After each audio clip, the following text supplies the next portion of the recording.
You know how some people they have a trouble with God and Baba.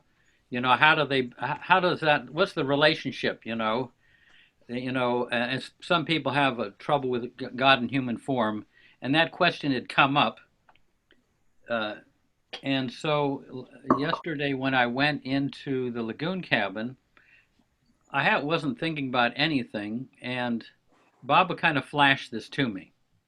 It's like if you can imagine a puppeteer and a hand puppet, and God is the puppeteer, and the hand puppet is the avatar. You know, you can't say one is higher than the other or one is better than the other. I mean, it's just the same being, same person. You know, it was funny. It just kind of far, that like I say, there's no difference. It's the same person, so to speak, same being. That's a good one, Jeff. I like it. I like Yeah. it. I know Merwan Mystery, when he was at the center last, he said, people have problems with God in human form. They don't have a problem that God created creation. Well, can't he also create a somebody that a body that he can walk around in creation? I thought that was pretty good. Heck, he created us, didn't he? Yeah, he created everything. Certainly he can create a body, but as the Mandali indicated about Baba's body is completely different from ours because his body has to veil us from the light, otherwise we'd be blinded. It has to hide the power so that we're not blown away. It has to kind of veil the knowledge, otherwise we'd be too self-conscious. There'd be nothing to interact with, and he has to kind of veil the bliss, otherwise we would be, we'd be like Larry Pessa just sitting around in his room all day in bliss. One who was a little depressed came up to a Westerner, to Mani, and said, you know, telling her that how kind of low they were feeling, and Mani kind of perks up and says, "Don't forget, it all has a happy ending." You want to have a few moments of silence? Let's see. Yeah. What do you think? Yes, definitely. Okay.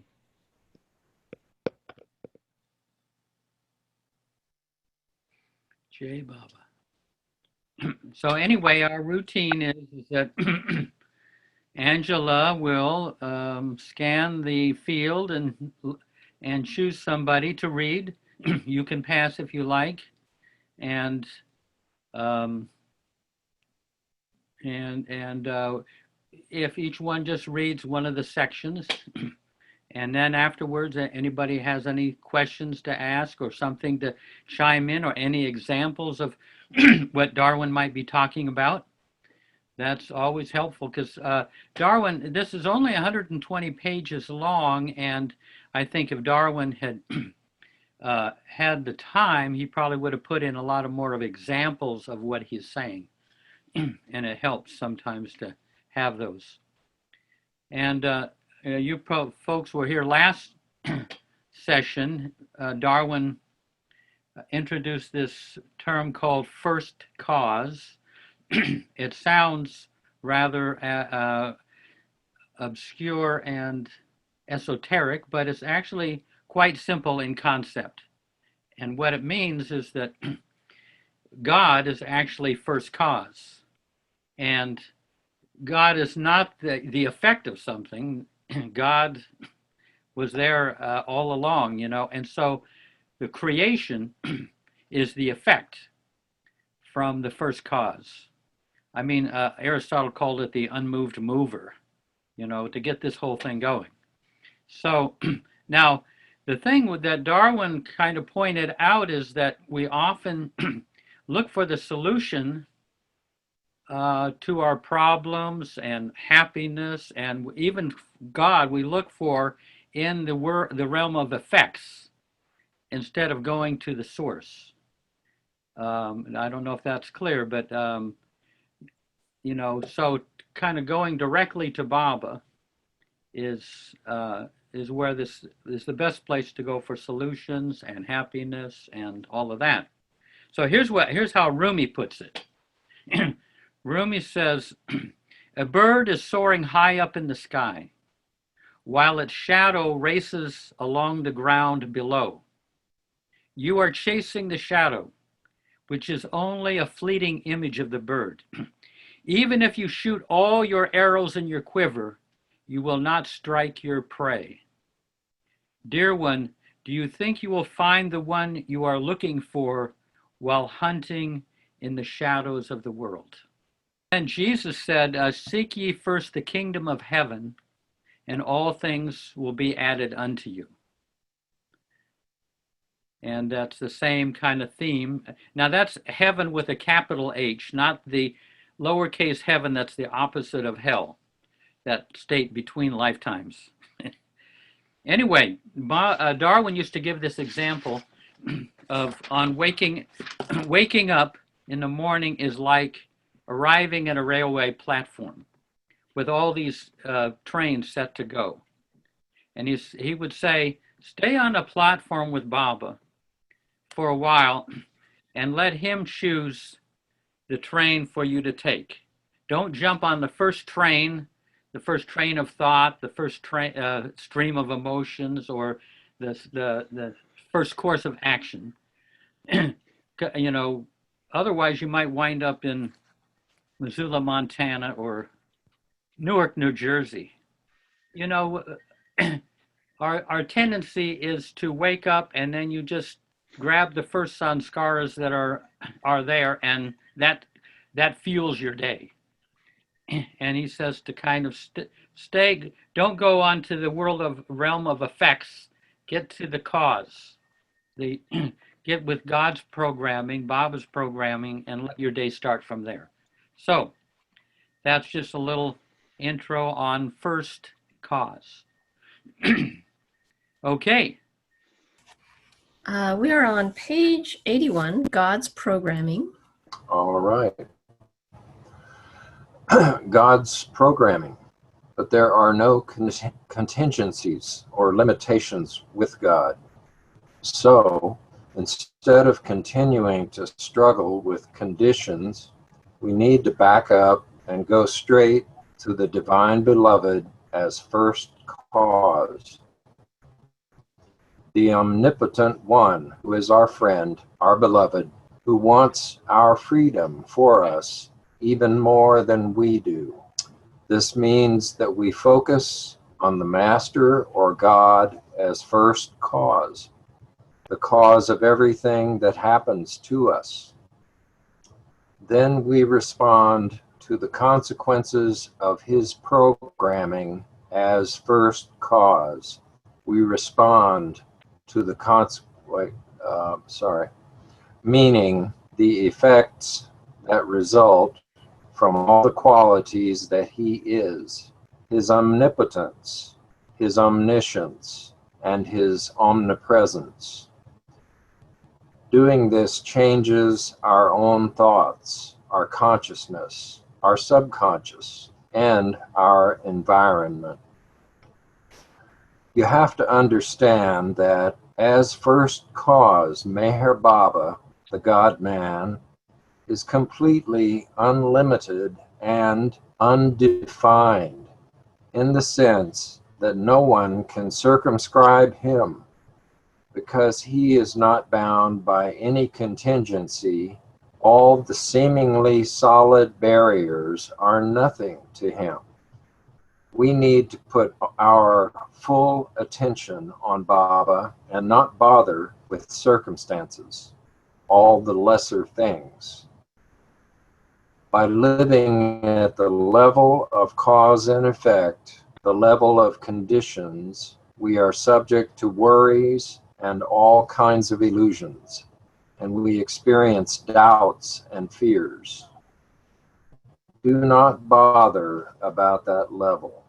Go to Baba or God as first cause. I might add one thing just from having just read that came up for me is it reminds me, which I think is Darwin's purpose, but also to inform, of course, if one hasn't thought of it before.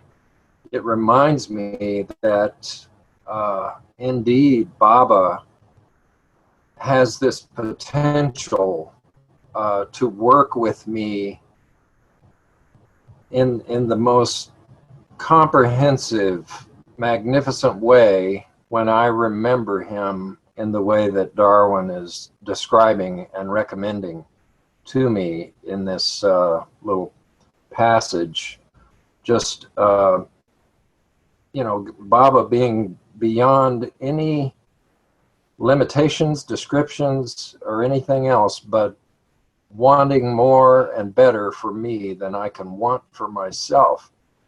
And how should I go to anything else or any other cause, so-called cause, except the first cause, if I am, actually hearing what Darwin is saying here. So that's, Yeah. just that reminder is incredible.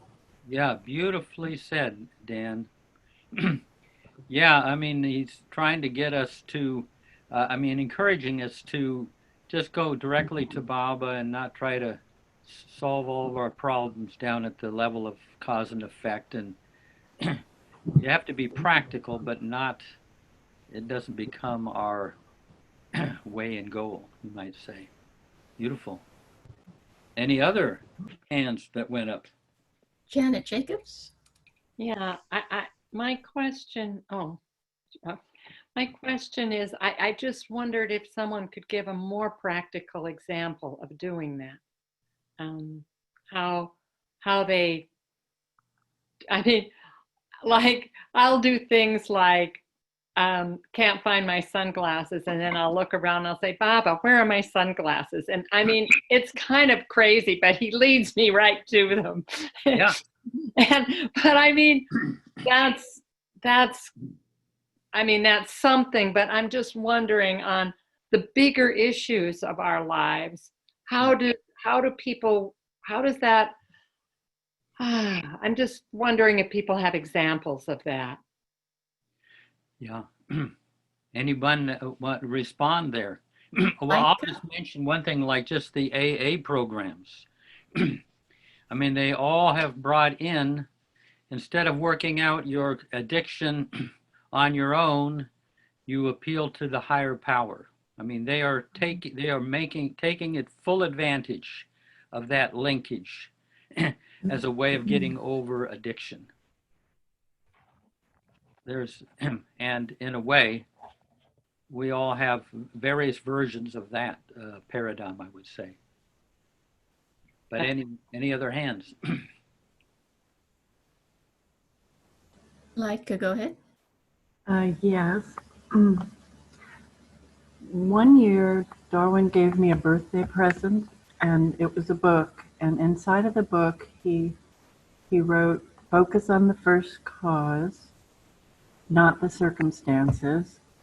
And we talked about it a little bit. And he said, "You're always focused on Baba," and that's what the first cause was, because I'd never heard that term before. And the circumstances are the domain of the mind.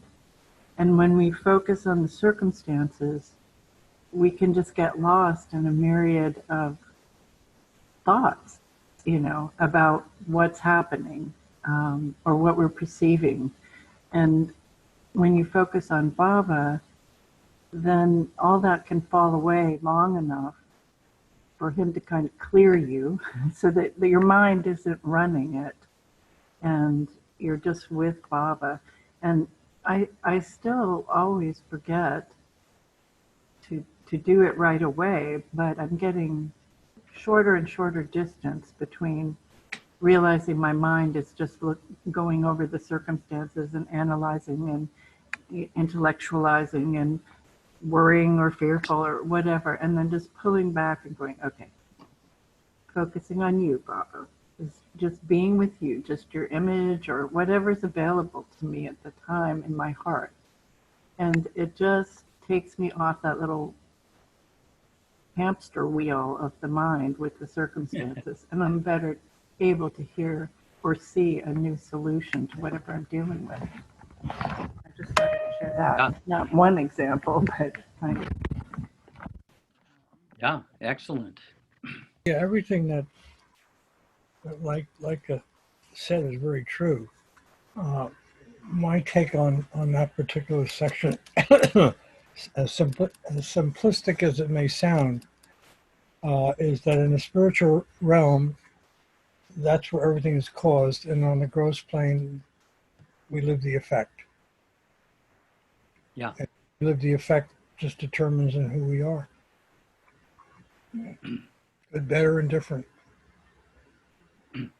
And try to swim back Yeah. against the current, of course. Yeah, Janet, I have a response to what which is that I think you're right on track by remembering Baba first when you lose your sunglasses or anything else that happens. Even if you're not like 100% of your consciousness of thinking that Baba's the avatar and that, you know, in the deepest sense, by remembering him, there is a power in that, and taking his name. And so I think it's no accident that you immediately find your sunglasses when you say, oh, Baba, where are my sunglasses? And he shows you. And I really think that that is a wonderful way that he's been training you to remember him. And the more, I certainly find that for myself, the more I remember him, even in the little things, and as well as, of course, the big ones. Things, it's not that they aren't hard or, you know, but they go better because I've focused on that which is real rather than what is unreal. And the strength, I can't put in words I do not understand. Fortunately, Baba said understanding has no meaning. Love has meaning, obedience has more meaning, surrender has most meaning. I'm telling myself more than anyone else, but anyway, I find that things go much better the more I remember him in little or big things. And he's with us the more, and he's always with us. The problem is I get in the way. I'm my own worst obstacle to recognizing that Baba's already here with me. So if I somehow focus even somewhat lightheartedly or frustratedly or whatever it is on him and call out to him, then I recognize much more strongly and at best joyfully that he's here with me right now in this moment, giving me whatever it is that I really need, not just what I think I need at the moment. Beautiful. So true, Judy. Yeah. And Rosalie? Rosalie.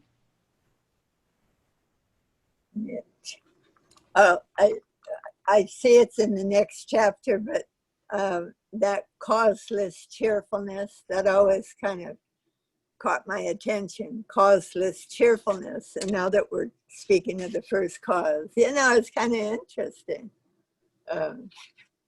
Yeah. That it happened to be causeless, yeah.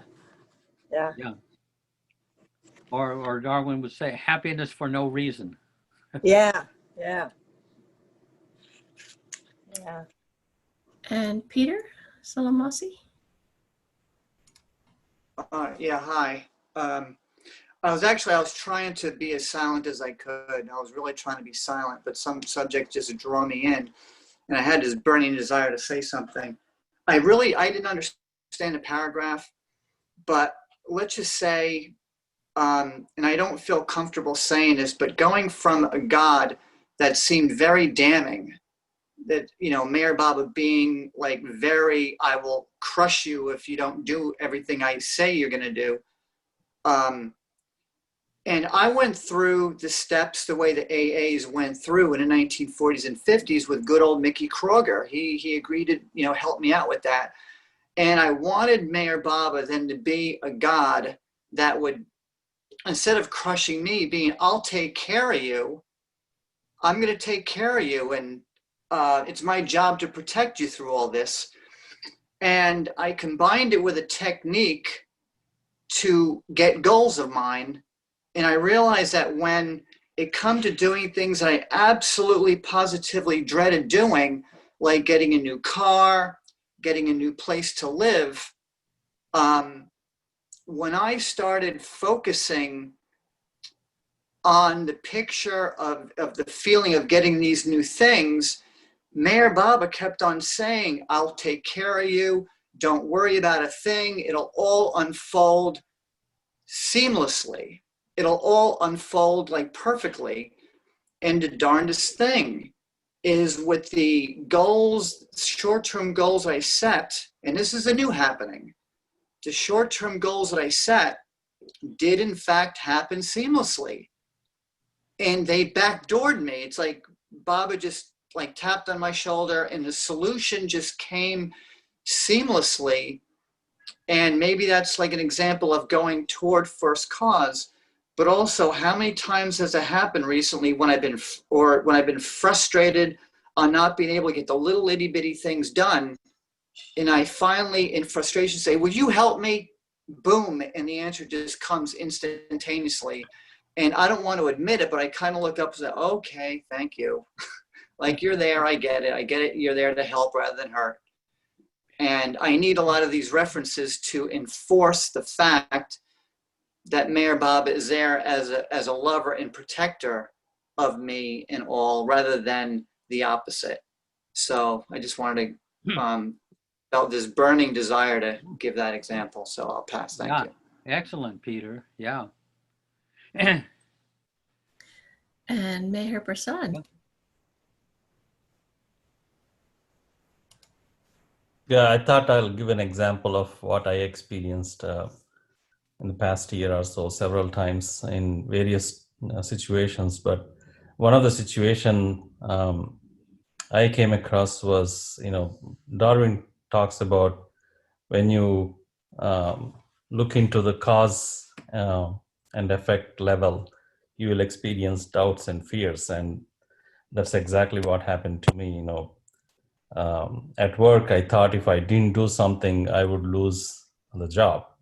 But if you have full faith in Baba, then you would, because of his omnipotence, if it's not good for you, he would find a way for that not to happen. So instead of living at the level of cause and effect in the gross realm that Darwin is talking about, really trusting that Baba is capable of doing everything that's good for you. And if you have that full faith, you wouldn't really worry about the cause and effect levels. Yeah. And those are very deep worries too, about your job, or that sometimes is so massive that you have to reach out to Baba. It's more than we can work out on our own. I want to just mention something here, is that Darwin was with Baba in 1954 in the museum room, that's now the museum room, with a number of Western men. And Erich was reading Baba's alphabet board, and Darwin was taking this very quote I'll give you on his stenographer pad. Baba said, Don't worry. Let me do the worrying. I enjoy working things out. There is no use for you and I worrying. If you are going to worry, then I won't worry. But the line that stands out there is, don't worry, let me do the worrying. I enjoy working things out. So he's telling us, Bob is telling us he likes to work things out, and he's got so many more options than we have in working out our melodrama and problems. So that always, Darwin would share that, and it makes it confirms what you're saying. Go to Baba, even if you lose your glasses. Yeah. And Ruth? Yeah, thanks. Yeah, I've also used the 12 steps, and the second step says, came to believe that a power greater than myself could restore me to sanity. So that's always a good one to visit. And then the next one says, made a decision to turn my will and my life over to the care of God. So the surrenderance of these 12 steps is what this spiritual program works. And that's a wonderful, wonderful process to always have that ability to remember to come back to surrenderance. The thing that is particular to Baba for me is that even though I learn about surrendering in a 12-step program, with Meher Baba, it's surrendering with joy. It's surrendering with coming to the point, the don't worry is done, but the be happy is the part that Baba brings. And I think that's what I enjoy most about looking at Baba as my first cause, is the joy that he brings into life. The whole visit with Mani today was just a reminder of that. So I just wanted to say that. Yeah. Yeah, thanks. And Judy?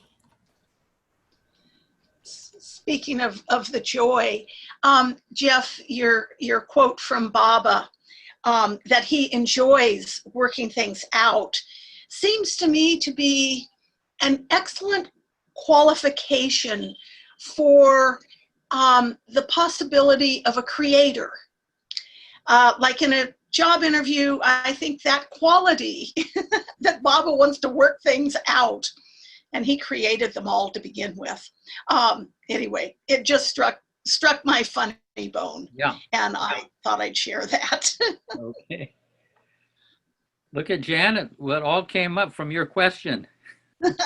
Your sunglasses. Well, I wanted to say, I remembered when you were talking about, Jeff, about Darwin writing that down on the alphabet board. Just this week, I was listening to one of the things on the Southern California, the Mandali talks, and Erich is talking.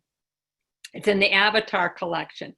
And he was saying, and this was a whole new thing for me. He was saying that when Baba said, don't worry, be happy, it isn't so much an injunction. His feeling is it's not so much an injunction. It's saying, I've worked things out, so don't worry. You can be happy.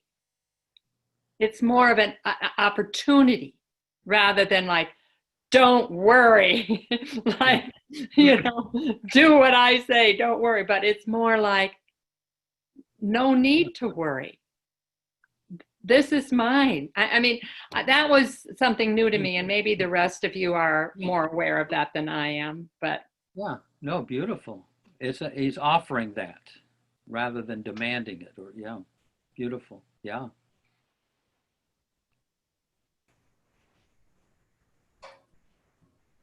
Rest in first cause. We have to see through the illusions we have been prey to. This is easily accomplished by rising from the level of conditions to first cause and realizing that all these conditions are simply machinations of the mind. Remaining at the level of first cause, we come to realize that these illusions are only creations of the imagination. And while abiding at the level of first cause, we may experience clarity of consciousness, peace of mind, and even bliss. So we have to learn to rest in the Master or God as first cause. Rest in that point of view. Resting in first cause is the most practical thing we can do. Call on Baba himself instead of depending on little contingencies. He is the solution to all our problems. Really consider him as that. Resting in first cause requires full faith, and faith supersedes the intellect. Faith the size of a mustard seed can produce the miraculous. That really is true, because all the circumstances of our lives are imaginary. They are subject to change quickly. We discover that nothing is crystallized. Everything can change instantly, despite the surrounding circumstances. So, situations that seem to be set in concrete can change instantaneously. I got a quote from Rumi about faith. Faith is the sail hoisted above the ship of your being. When there is a sail, the wind of the beloved's love can carry you to place after place of grace and wonder. Without a sail, your ship will only drift with the tide of the world. Did you hear that all right? I like that though. Without a sail, your ship will only drift with the tide of the world. Jeff, would you read the whole thing again, please? Yeah. Okay. Faith is the sail hoisted above the ship of your being. When there is a sail, the wind of the beloved's love can carry you to place after place of grace and wonder. Without a sail, your ship will only drift with the tide of the world. And you wind up at Taco Bell ordering some tacos at a mall. No. You know, it's interesting. Mani used to use the phrase, you have to see life through Baba's eyes. Kind of, it's very provocative thing to be able to see life through Baba's eyes. And it's not impossible. You know, we kind of know pretty much how Baba would look at things. I mean, not perfectly, but I just like that, even that concept of not seeing things through our eyes with our limitation, but through more compassionate, universal, loving eyes. Yeah. Okay. The value of knowledge. Making our unconscious programming conscious involves drawing upon the supervening orders of the universe, which are not miracles, but simply a higher set of laws. Operating from these higher laws is not performing magic in the ordinarily understood sense of the term, but it is using our intelligence to comply with the impelling force of the universe, which is completely benevolent and wishes well-being for everyone and everything. Perhaps the greatest value of knowing all this is a revelation of how unerringly we can depend on God, Baba, the universal mind. Our faith can be transformed into conviction. And when you see the truth of this, then you can rest assured that you really can rely on God in every situation. And then you can work from that angle, work toward trusting God more and more, trusting truth to supersede Maya. Then you know that you do not have to struggle with this or that worry or this or that problem. We should place all our faith and trust in the Master or God. We must know that He can do anything. We can trust in Master's guidance. He can see and does guide us. This is what is meant by surrendering our will for the will of God. This means that we are willing to set aside our choices for the will of God. This does not mean that we ignore the conditions of life. However, we do not worry and we trust God as best as we can. When we trust Him completely, we are putting that responsibility on Him. He can take care of all problems. Rest in first cause is really giving everything to Baba and being free. Jai Baba.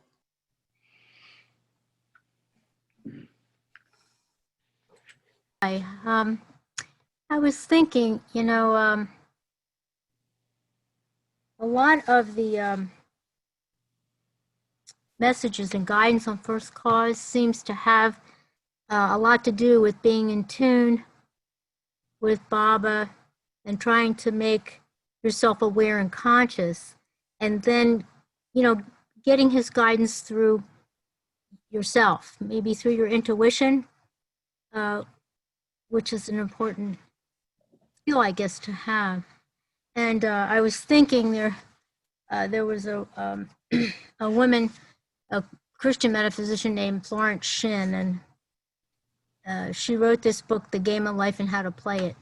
But in it, she distinguishes between prayer and intuition. And she says, prayer is when you telephone God, and intuition is when God telephones you. Good. I try to think of that when my mind is real busy trying to, take control and be in charge instead of turning it over to Baba.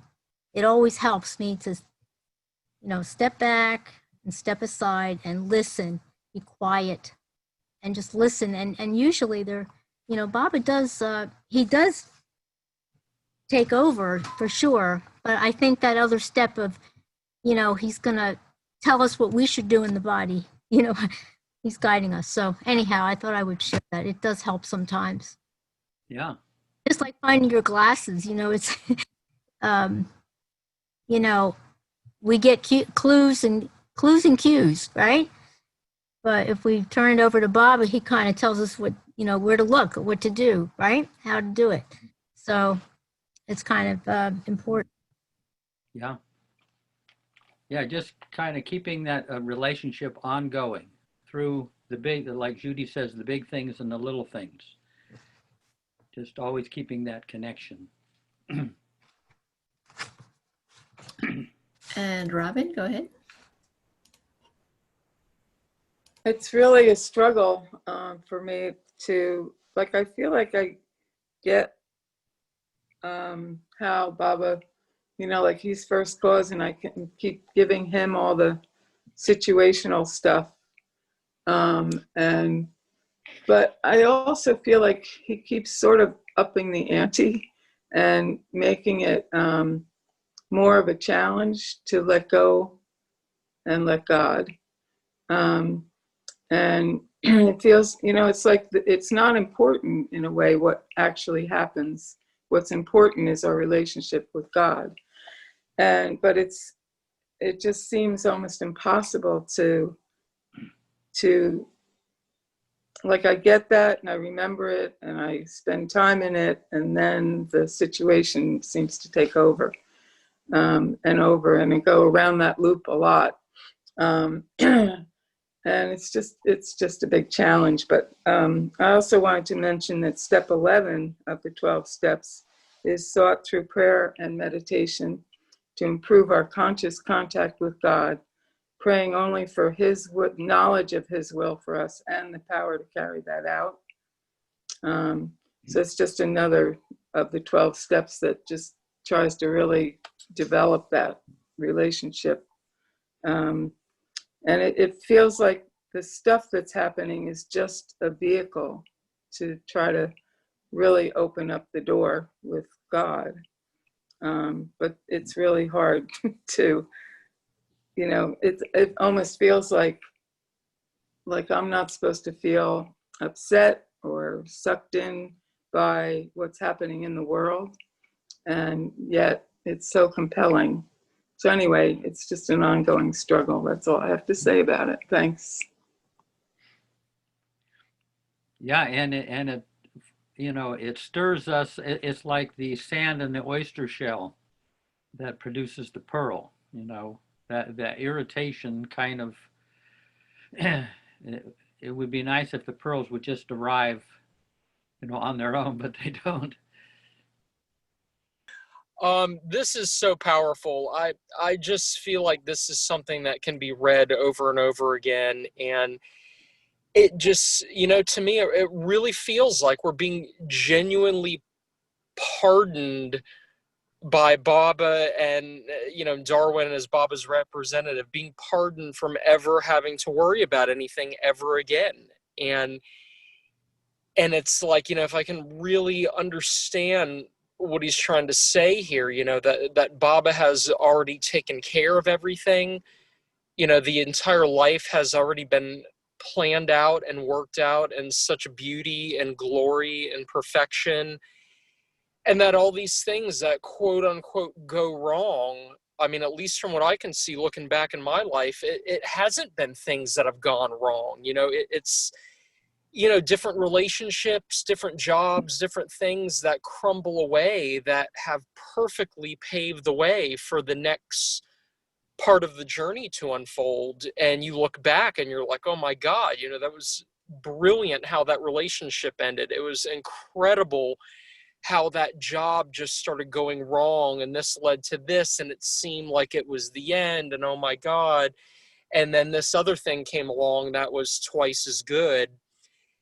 And it's, it's like if we could only realize that at all times, that that's what's going on. But, on the level of the mind and the emotions, it paints this false picture that there's something wrong, that there's a problem. Yet every time you look back and just see there was never a problem there. It was always going in the right direction. So, I just, like I said, I think I need to just keep reading this over and over again to realize, like, this really is, truly the pardon, to realize that's it. You don't have to do this worry thing anymore. And even if you feel it going on still on the level of the mind and the emotions, that's not real. That's just that layer and how it feels. And there's something much more real and deep and permanent behind that play of the mind and the emotions. So this is great. I hope this sticks for a long time, possibly forever. Yeah. Jai Baba. Well spoken, Anthony. Beautiful. Yep. Lovely. And Janet Jacobs. Now Yeah. she's looking for her keys.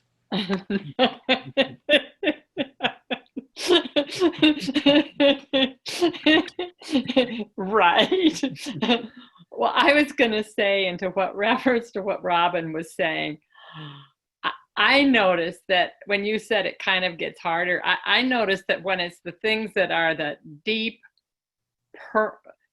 like old, rusty layers of sanskars that just seem to plague me, that's where it gets harder, that I want to really get invested in doing it myself, because I think underneath it, I don't believe, I mean, I have trouble honestly believing that Baba loves me that much, that he cares about me that much, that he's that close, that Baba is so much that connection with me that I can trust him on the level of those very deep, potent,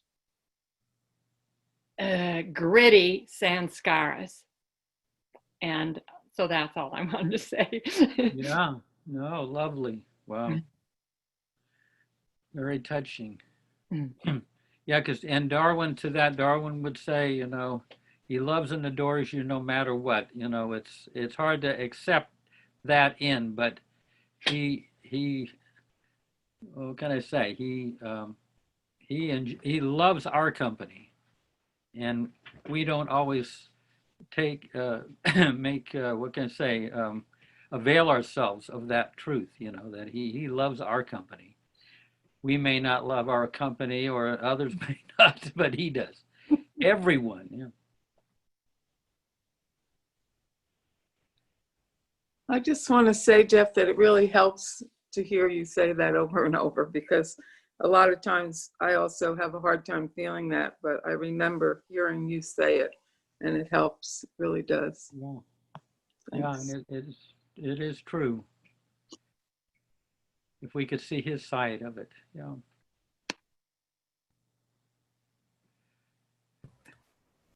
You know, That's I'll all tell you right. something that Oh, yeah. giving an example, because many of you know Bob Brown, who was such a great guy and a caretaker at the center, but he had a brain tumor, and we were over in Columbia, South Carolina, at the hospital, and they brought him out, and Bob was right there, and the doctor was started to tell us, you know, his diagnosis, you know, and he started to say we give him 3 to 9 months. But he started to say that, and I moved the doctor away, but Jane Brown and I moved him out of there and said, don't say that in front of Bob.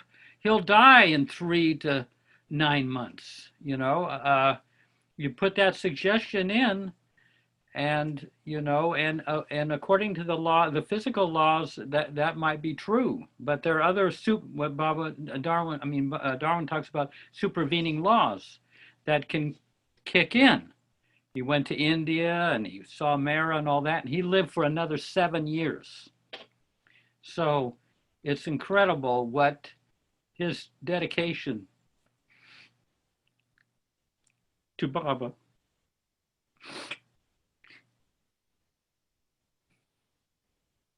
gave him an extra 7 years and a lot more songs.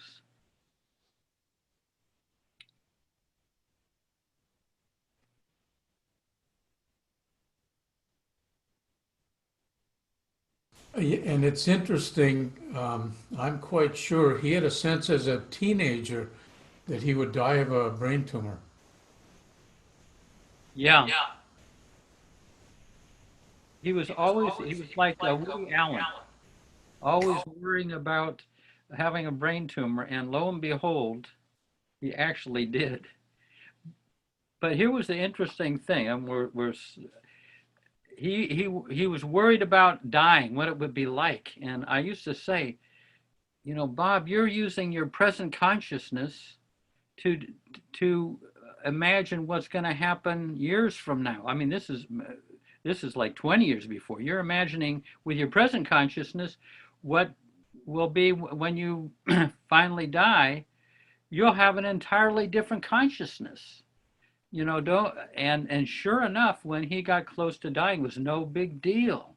But he worried for years about it, you know, using that consciousness to project a future period of his life. But he was fine, you know. He was in a great space as he went out. Yeah. But anyway, getting back to Everett Grace. Okay. Eradicating our worries. Baba said, love will control the future, so why worry? Do not think. Keep them on love. It might be a little bit disconcerting when we are confronted with all the things we have to let go of. All our self-created limitations and weaknesses. But cheer up. What the mind can do, it can undo. While continuously making progress on the spiritual path, we can also improve our exterior situation a great deal, whatever it is currently, and we can change our whole outlook on life.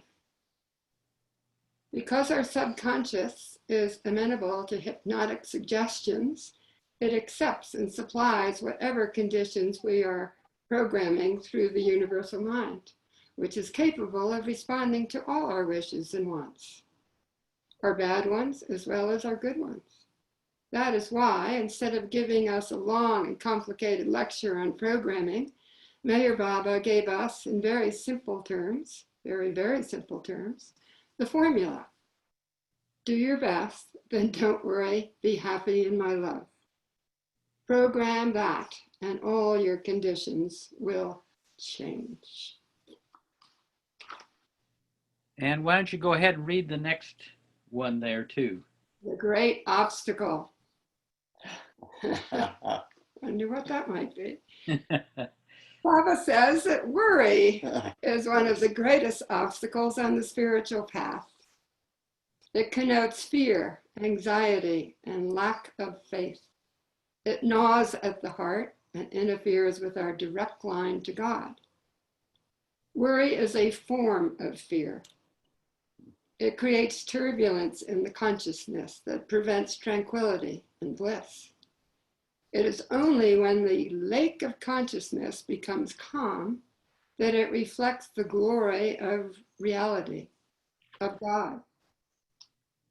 Meher Baba says, worry is the product of feverish imagination working under the stimulus of desires. It is the living through of sufferings that are mostly of one's own creation. Worry has never done anyone any good, and it is very much worse than mere dissipation of energy. It substantially curtails the joy and the fullness of life. When Baba said, don't worry, he was indicating that it is possible not to worry. He says that through a Herculean effort, we can overcome worry and be free of it, that our hearts can become free and we will become more courageous in our spiritual endeavors. It is a battle along the spiritual path. It is a major project and great accomplishment when we overcome worry. Well, I would be here. Go ahead. Project. It is a great obstacle. Major. And, you know, the poster that we all have or had, don't worry, be happy. Without the other sides of it, don't worry, be happy, I will help you. It used to be very problematic with me when I would hand out a Baba card, don't worry, be happy. Without that support of I will help you. It seemed very blithe, and then that song came out and it seems like somebody just kind of flicking out the idea, oh, don't worry, be happy. And it is such a great obstacle and not easy. And especially if you don't understand the rest, I will help you. Beautiful, yeah. No, very important part of that. Yeah. I'll mention about myself. I mean, I've had to, sometimes there's nothing you can do about the worry except just kind of work at giving it to Baba as it comes up. In other words, I can't just not worry. I am in the trenches of worrying here. So at least I try to focus on it as deeply as I can and feel it, and then imagine that it's flowing to Baba. And that's the best that I can do, especially when I was younger. These worries would be there and they were huge. And there were, I couldn't just avail myself of I will help you, because I was not receptive enough to receive the help and get out of the mess. So from the mess, I would go on giving it to Baba until, until I could begin to connect in a more real way with him. Yeah, we've all got it solved. Not worrying and being happy. It's been clear to me pretty much since the beginning of my coming to Baba that that's the task of my life, is to learn to trust him sufficiently that what I've realized, which is one thing to say it and another thing to embody it and live it, is every let's see how I haven't actually put these things in words before, so this is an experiment in progress. My not trusting Baba, any worry that I have is evidence of my not trusting Baba. If I trusted Baba completely, I literally wouldn't worry, and I would be happy as a lark all of the time.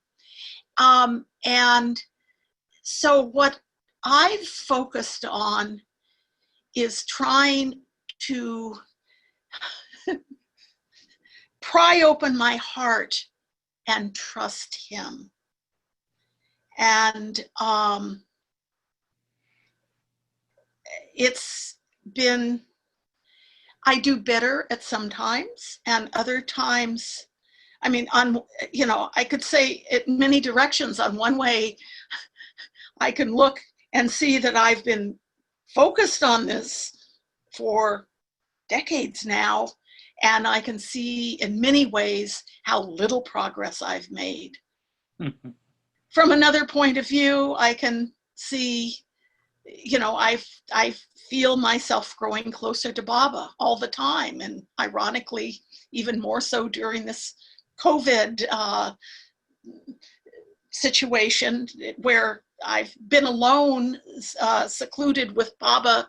This is my 6th month of not being in any person's company besides Baba's.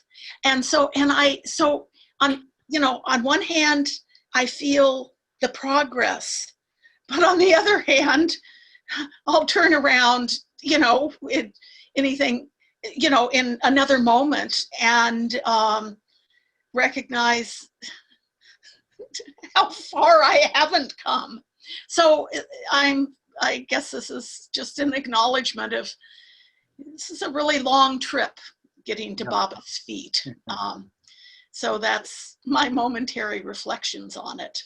Yeah, thank you, Judy. Yeah, so true.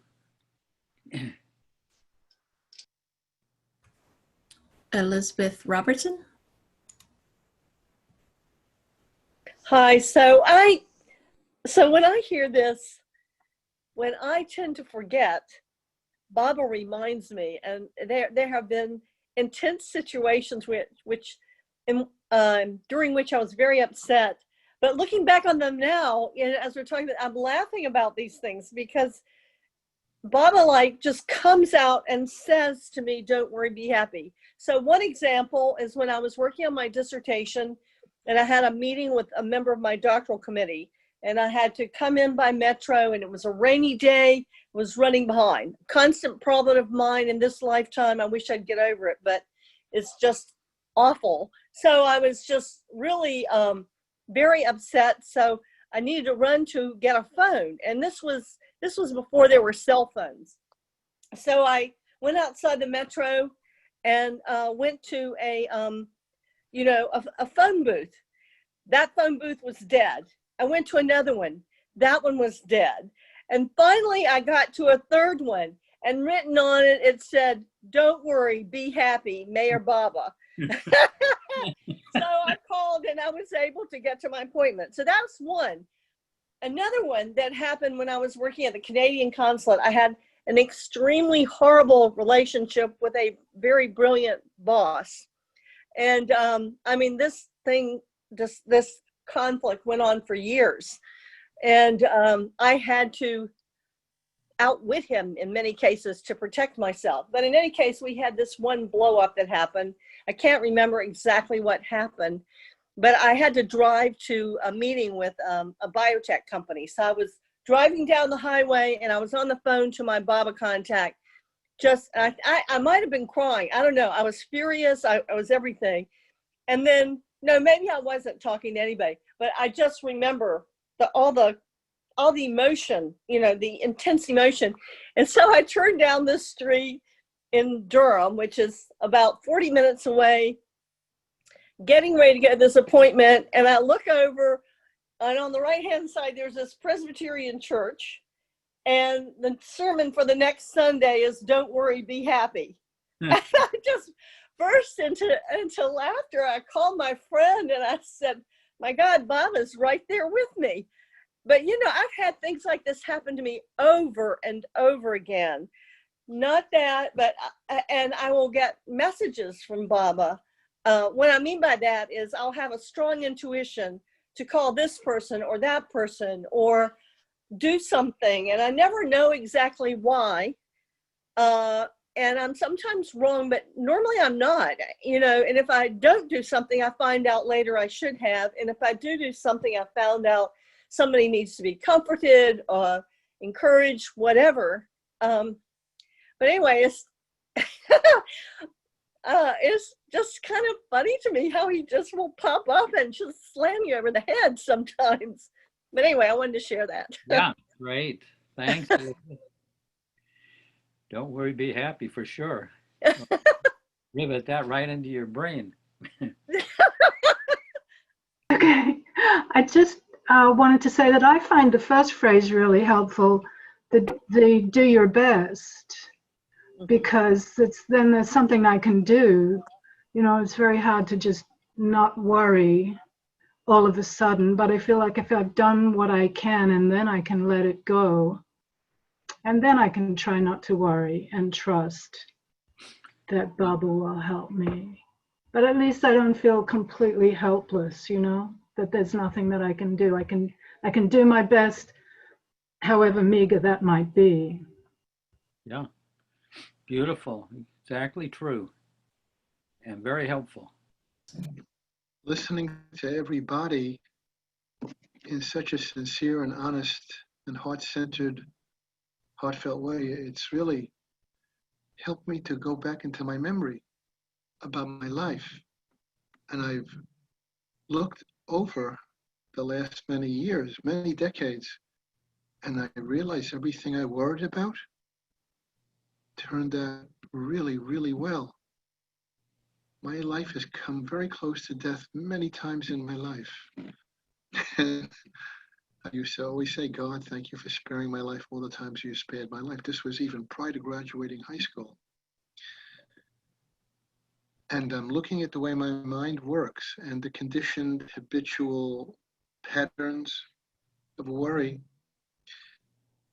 And then I take the deck of cards of my life versus the illusionary, worried, "Oh, will I get this degree? Will I pass that?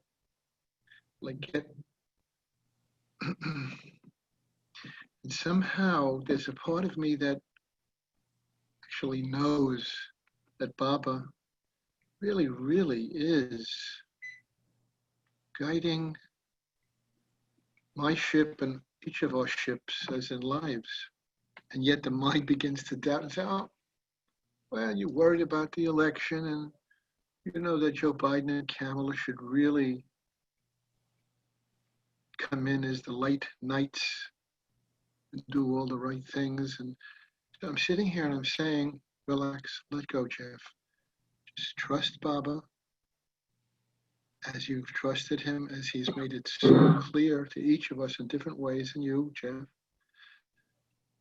And so I have to basically, I guess, do a little self-therapy and say, that mind, illusionary mind, Maya, I'm just not going to pay attention too much to your thoughts. And I guess that's really what I've been practicing for a while. I have seen that thoughts are just thoughts. They're just thoughts. That's all they are. And then 2-3 years later, you're thinking about it, but it's like they're in a cemetery somewhere that doesn't even exist. So there is a part of me as a result of listening, and Darwin's beautiful book, Effort and Grace, that just reminds me, be with Baba, focus on what you're doing, and just love Baba and let him love you. You know how much he's loved you and each of us. So don't worry, be happy, because Baba is handling it all. Let Baba do what Baba said he is doing. So all of these conversations have really helped a lot. And I said all those words because it helps me to impress on my subconscious, as somebody mentioned earlier, to kind of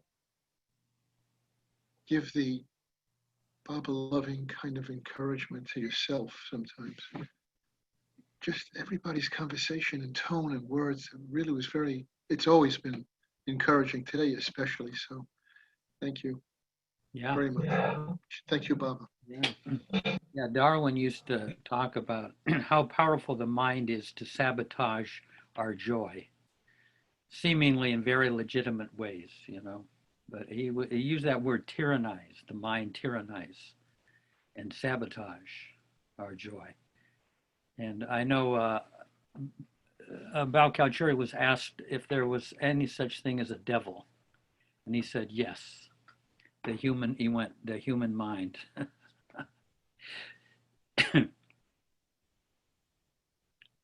Yeah. And Stu Baker. Gotcha. Thank you. Yeah, wonderful things being said, and connected to what Judy said right after the reading.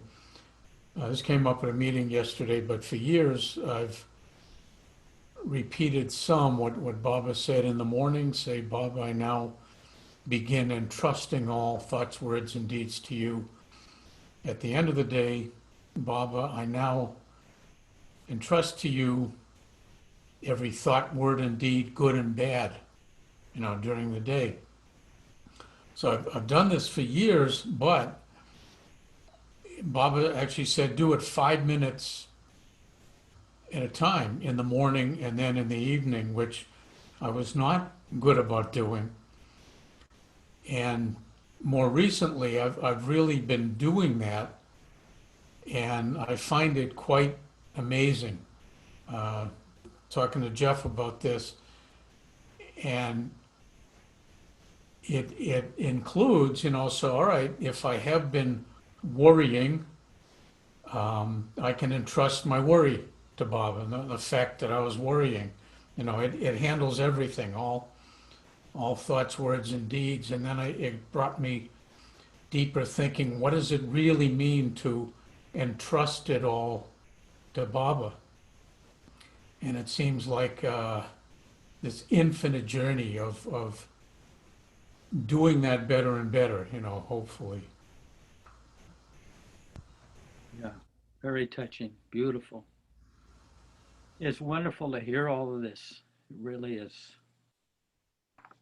Yeah, I've actually experienced this very, very recently, but I've noticed that the more I live at the inner level, the more the worries disappear. And every time I'm not at that inner level, every time I come out of that, living out of that inner level, my mind starts to work, and the worries start to happen. But as I go more and more into the inner level, none of these worries bother at all. And I just started to notice this very recently, like in the past few months. And I think this aligns with what you said, Jeff. I think somebody said, bring the consciousness from here to here. I don't remember who it was. I don't know if it's a similar thing, but that resonates very well. Yeah. Yeah, it's a whole evolution. And as you get older with Baba, all the work he's been doing starts to bear fruit. And like you say, if you can be at the inner level, at the subjective level, then a lot of the outer things just don't touch you in the same way as they do when we were younger, back in our college days or whatever. Yeah. A couple of things I approached, just among other things, it reminded me, I once asked Rano Gailey, one of the women Mandali, do you worry? And I was there at Upper Maribod, and she looked at me and she said, I haven't worried in 12 years. And I said, let me shake your hand. So what I mean is that it can be accomplished. But I remember asking Mariji, one of the, the men mandali, I said, what have you done to overcome worry? He said, overcome? Around Baba, it was like this. He was worrying all the time. But the thing is that the difference between most people that worry like that is he wasn't worried about worrying. There's a distinction. In other words, he wasn't all worried about the fact that he was worrying. He had a level of detachment. And even Erich would say, when one of these trains would be coming, and Baba would be there with the men, and they have all this baggage, and the train would stop for 3 minutes, and they'd have to get all of this baggage and Baba and everybody on the train, and sometimes they wouldn't even be able to get on the same car. They'd have to get together at future stations, But Erich said, he would feel this horrible dread, as the train is coming, because they're just going to have to move like crazy to get the, sometimes the suitcases through windows and everything. But they then after that, it didn't exist anymore. It didn't continue to worry. But that was heartening to see that these everyday worries that come up, not to worry so much about them. I mean, there's Erich, or Mariji, so don't worry, be happy. Don't worry about worrying, be happy. Anyway, these were a couple of things that made a deep impression on me. Yeah. Can I just say, sometimes when Baba says, do your best, it's hard to know what my best is. I really struggle with that sometimes. Yeah. That's all. Yeah. And Ruth, go ahead. Yeah, no, let's pause on that a second. Yeah, I mean, that can be a source of worry too. I'm not doing my best. I mean, we kind of set up a a standard that we should reach, and so we start worrying the fact that we're not doing our best, and that kind of complicates the thing all the more. You know what I mean? It's there. Worry's going to get in there somehow. The mind is going to get in there with worry. I just wanted to mention, there's another great saying that more will be revealed. So when I come to a time of worry and I am able to turn it over and not worry about it, to give it to Baba and stop the worry machine and move towards happiness, I know that more will be revealed of his will. And it's almost like watching the movie. What's the next scene going to be? More will be revealed. So that's what I got. Yeah. Yeah. These are all great ways of of trying to tackle one of the major obstacles to joy. And Meher Prasad. Yeah, on the do your best, that I do that all the time too.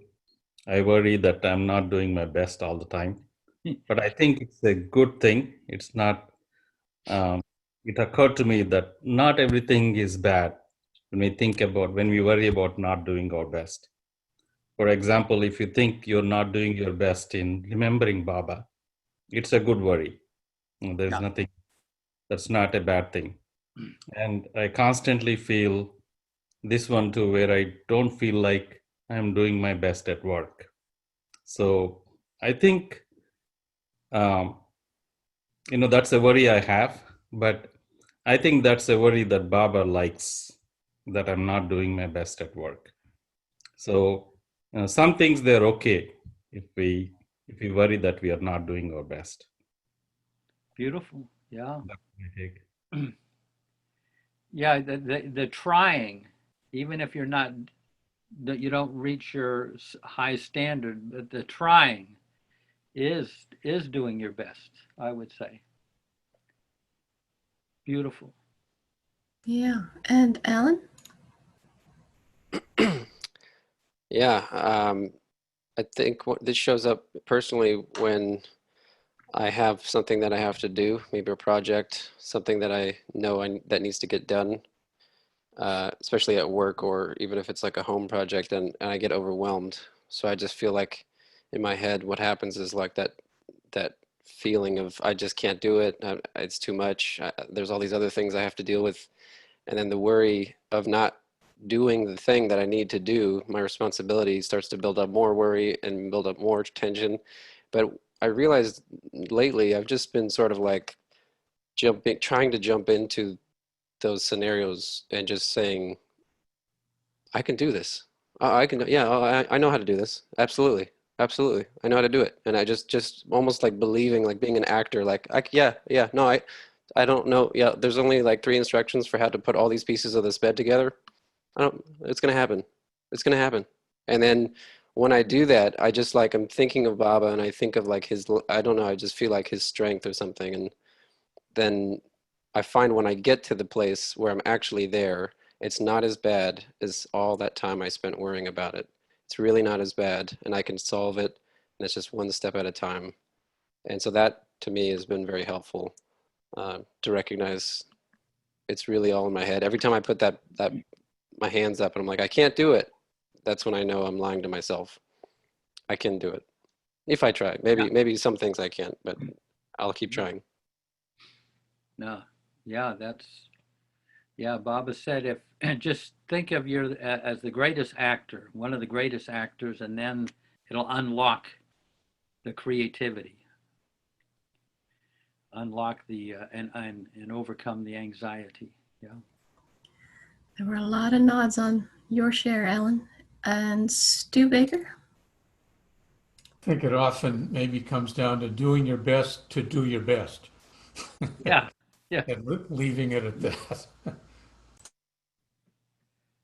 I like the line from Mark Twain where he says, I've been through many trials and tribulations in this life, and most of them never happened. There's that. That's one of them. Yeah. And Heidi, go ahead. Yeah, it made me, all this discussion and what Alan just said, it made me think of what you shared, Jeff, about Dr. Kenmore in one of your chats, that he would sort of throw himself into everything with confidence and just let it flow. He'd have that powerful ability to receive the help and to work with it, partner in it. Yeah, he was truly fearless, even being blind. And Rosalie? This brief one-line quote by Baba, and the next chapter, the beginning, it says,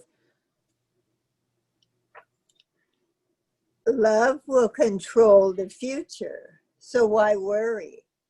Do not think, feel my love. So what do people think about that? Do not think. I know I'm a person that thinks too much, and I was even put in a play with this character in the death scene of Julius Caesar. It was funny, and the line of this person is, Jan Cassius has a lean and hungry look. He thinks too much. Such men are dangerous. And I thought, that has followed me through my life. I thought, I wonder why I was put in that place. That very line, thinks too much, But it's interesting, it's right here. Do not think. feel my love? Is that just trying to go towards intuition? I mean, what are people's thoughts on it? Yeah. Yeah, the one thing that that Eric helped me immensely on, and you might find it valuable, is to bring your consciousness from being up here down into your heart. You can't think if your consciousness is down in your heart. You can't think. You have to go upstairs to think. So if you can keep your awareness down at the heart level, and there are sensations down there, so it's not like it's abstract. I mean, there's things you can feel, and keep it down there. You don't have many thoughts, and I mean, that's one way. I mean, it's a massive shift to bring consciousness, your center consciousness of being here, to operating from, you can't see me, but from the heart level. Because, and then you kind of feel your way through life. You're not thinking your way through life. You're kind of feeling your way through situations. And it's a lot, and thoughts, from that standpoint, thoughts are very superficial compared to feelings, Yeah. Anyway, that's something to ponder. It was immensely helpful to me. It's funny because Baba's calling card this lifetime was the "Don't Worry, Be Happy" card. I was like a dog after a bone when I saw that. I thought, wow. I mean, it's like, it was glorious, but I'm working on it. Yeah. So this book is really good. Yeah. And Robin? I think it's just such a balancing act between, because I know Baba's doing everything and he's doing it perfectly and it's all for the good and all that, I start to feel like if I don't have attachments, I don't need to try to do my best because he's already doing it. And yet, if I'm not doing it, I feel like, I should be doing it. And it's just it's like such a balancing act to accept his will and also take action and know that I'm doing what I'm supposed to be doing. So yeah, that's a real to be able to get a fusion of all of those in one thing, and that's the challenge. How much should I do? How much should I make happen? How much should I let happen? So it's hard to work that, and that point is different for each person, and to find that place of how much I let happen, how much I make happen with Baba is a great challenge. Yeah. I think technically we can't make anything happen. Yeah. And Ruth? Well, I can't keep up with Robin. All I can say is that trying to do my best, the only thing I've ever kind of used as criteria since I heard it was Baba saying to do it wholeheartedly. So if I do something wholeheartedly, I think I'm doing my best. And so that's been my, but as for that thing about Baba's will and my action, no, she's way ahead of me. I don't know. No, but with that, what you say is really good. To be wholehearted, you're in the right territory. Yeah. And Jack? Yeah. I guess after so many years of wrestling with my mind and heart, the worry thing, it seemed to me I never really had it to worry. It wasn't part of my mindset, my programming, or whatever. But in listening to each and every one of you, the thought came to me how I handle what you consider worry, and that's I've become concerned about it. The worry is an emotional blockage. Being concerned about it is sort of a mental way of letting your body relax about it, and to think through What, you know, what is it that's happening? What's the problem? See if that works. Yeah. Don't sweat it. Yeah. Relax the body. That's a valuable thing for sure. And Jeff, Yeah. Angela was asking if she just had to step out, but if we could have a moment of silence and then continue any more questions after Yeah. that. Okay. Yeah.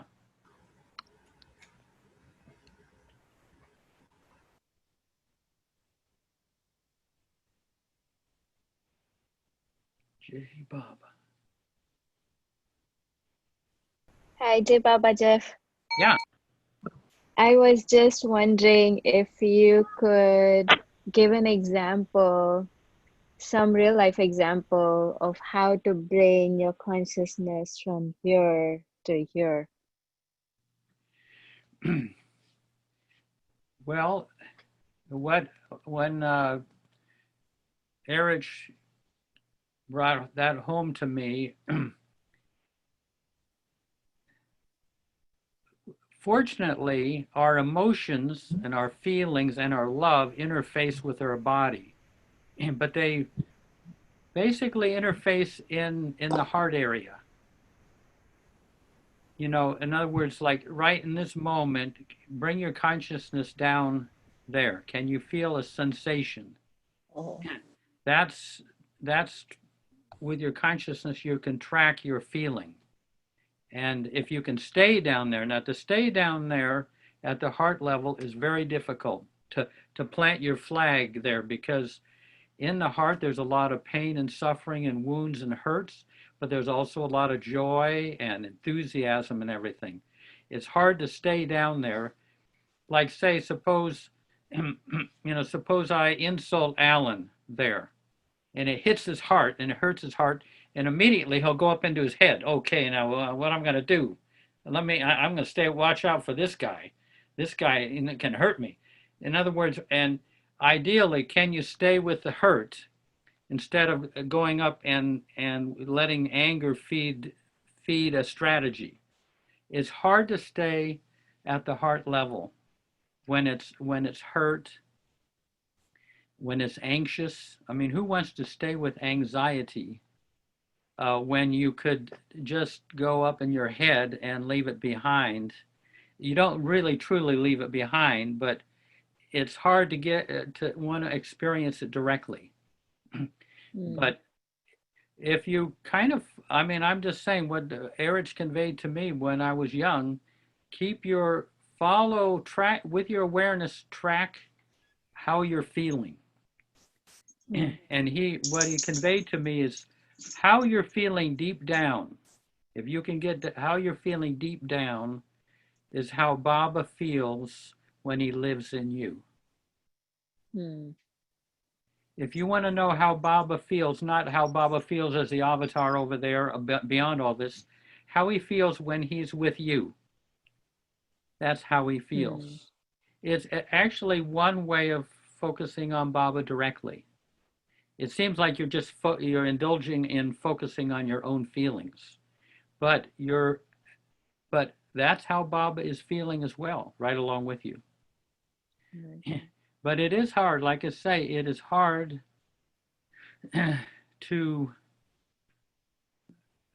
I had like broken glass coming through my heart for about 20 years. Past wounds, not even in this lifetime. I don't know what happened, but boy. So it's hard to, like I say, to plant your flag at the heart level and keep it there. That's true. You know, your mind is going to pull you up and have you thinking about how you feel. Thinking about how you feel is not really a direct experience of how you feel. Right. You know. Yeah. It's hard to look through the lens. The lens of the mind is riveted to consciousness.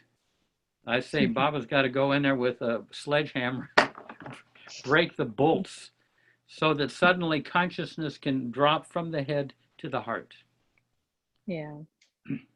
I mean, I don't know, does this make any sense to you? I It mean, it does make sense, but as easy as it sounds, it's just as difficult to make it seem like living at the heart level, feeling what you are and continuing to stay there at the heart level it just feels.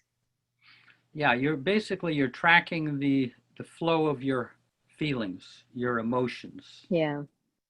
Yeah. That's Love an is, exquisite initial explanation. say that again?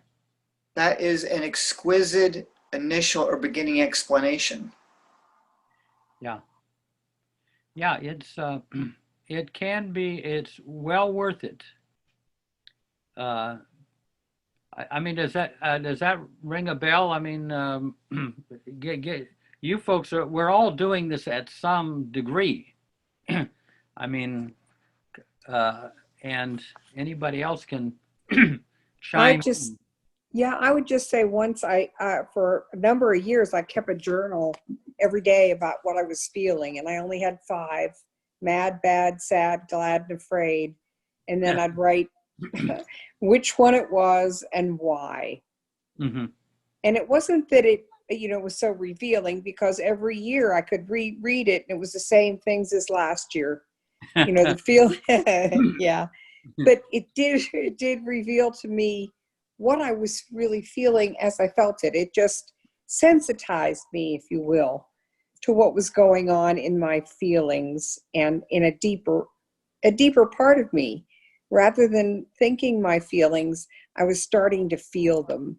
Yeah. And that's kind of what it did for me. It was a little training ground. Yeah, excellent, Ruth. Yeah, I mean, Yeah. that gives a very good example of that process.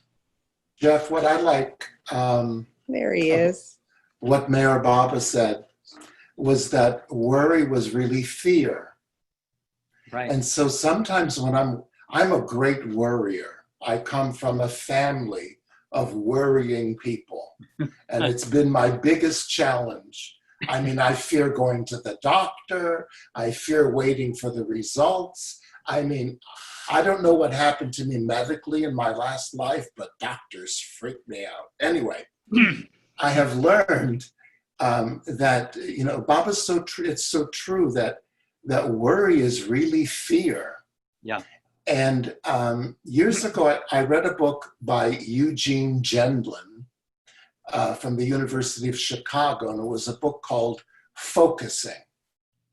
And it was such a simple little process. There's a new book too out. I'll give you the name of it. Your Body Knows the Answer by David Rome. And this technique taught me to, when I have a lot of worry, to look at it as fear and to find out where it's hiding in my body. It can be in the solar plexus or it's somewhere. And in this process, I mean, you don't even have, you spend time with that fear. And this process lets you get in tune with it. You ask it its name.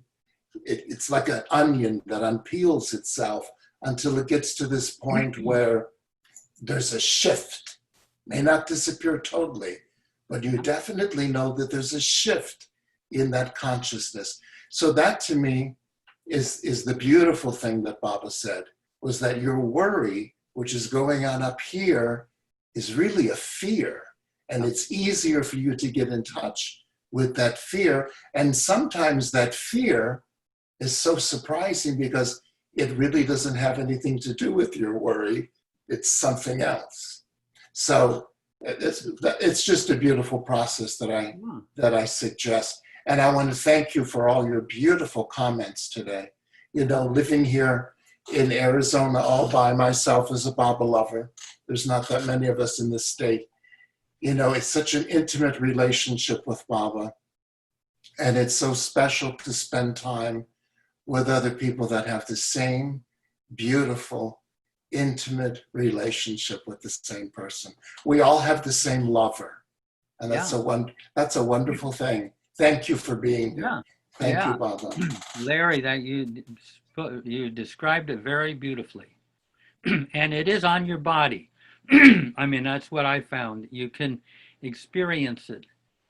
I mean, I once tracked the fear in me for 4 months. In and through my work and everything, I just tracked it. And after a while, you kind of it becomes you become friends with it. It doesn't get in the way. You know, you kind of come to terms with it. It's like a little arthritis in your hand. You don't kind of dwell on it all day, but it comes up from time to time, but it's not an ongoing thing. But that's a very good, Shraddha, it's a very good question. And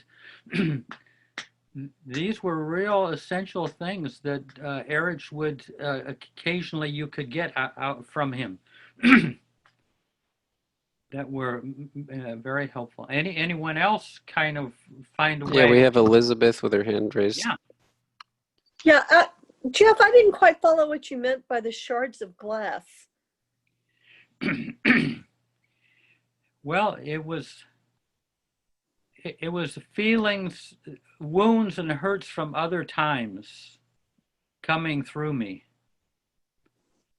I didn't bother to find out the actual incidents, but it went, like I say, it went through me for about 20 years. Now it's more of a kind of just a generalized kind of hurt, longing type of thing. But they were just the wounds that were coming up that I was aware of. And I would give those to Baba. I'd let them flow to Baba. But you're not talking about from a previous lifetime or something. That's not what you're talking I about. would say, yeah, I would say from previous lives, because I had a very idyllic childhood. I didn't have horrible things that happened to me, or I didn't come from a dysfunctional family. So I knew it was from other times, but I didn't get into where it came from. I was experiencing it in the present moment. I see. Whatever time period it came from, I wasn't really worried about that. And you took those from your thoughts to your heart? Is that what you were saying? Yeah. The thought wasn't even in there. It was the hurt was grabbed my awareness fully. And I deliberately didn't try to think, where did that come from? Why is that there? How can I get over this? All of the mind likes to come in there and get it part of the process, but I didn't. I just kept my awareness on these disturbing feelings passing through me. Yeah. And you gave it to Baba? Yeah, I let it kind of flow to Baba. I picture him kind of in front of me, you might say. Oh no, Jeff, you're not giving me that again. You've been giving me that for the last 4 months.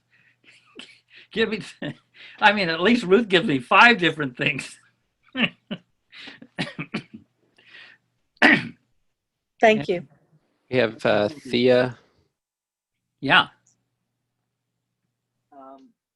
I just wanted to speak of what Jeff has. I had a period not long ago where some stuff was coming up that was attached to memories of prior lifetimes. And I would really recommend, if you do start having comp, not to go looking for it, like Jeff said, because it can be absolutely maddening to look at the lens of multiple identities and lives and pain from different times at the same time. So better, from experience, just to hand it to Baba and not try and dig into what it's from. I mean, it's all part of the illusion anyway, right? So like, it kind of doesn't really matter. Yeah, no, I think Baba gave you a great hint there of how to regard the past lives. Yeah.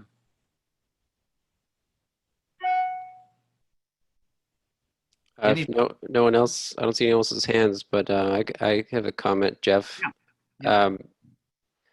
Can you comment on the experience of when you are living your life every day, and you're going in and out, doing everything.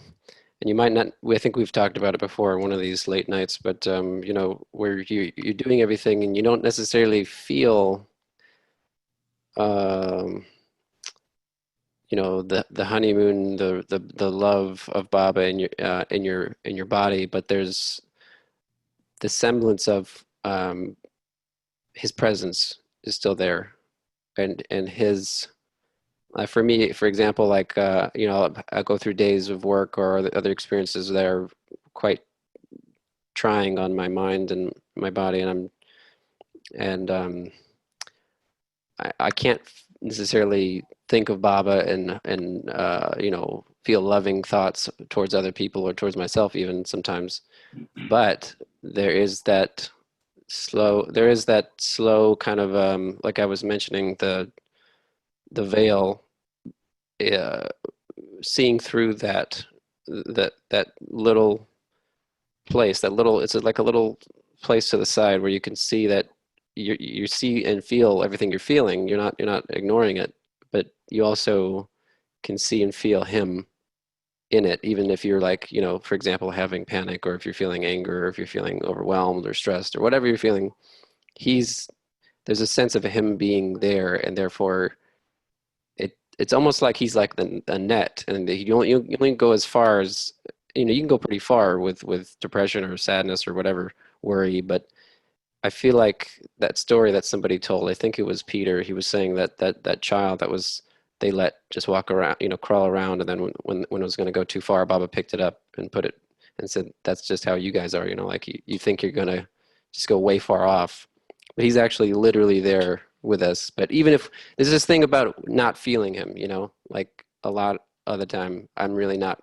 necessarily feeling him, but there's a sense of him actually being there, which influences everything. It colors everything. Can you speak on that? Well, you're right. I mean, if you if you make a requirement to feel Baba all the time, you're going to probably be disappointed. But you can kind of have a knowing that he's there with you. Like you say, he's in the mix of all of this, you know, disturbance that you're experiencing. You kind of have a sense that he's in the mix. Even that knowing, I find, is superb. Even if you don't feel him, if you kind of know him, and I think we've been with Baba for so many years, we kind of know he's in the mix of what's happening. He's right there. And so I don't feel, I mean, Baba said to Arnavas, I didn't ask you to feel me, I asked you to love me.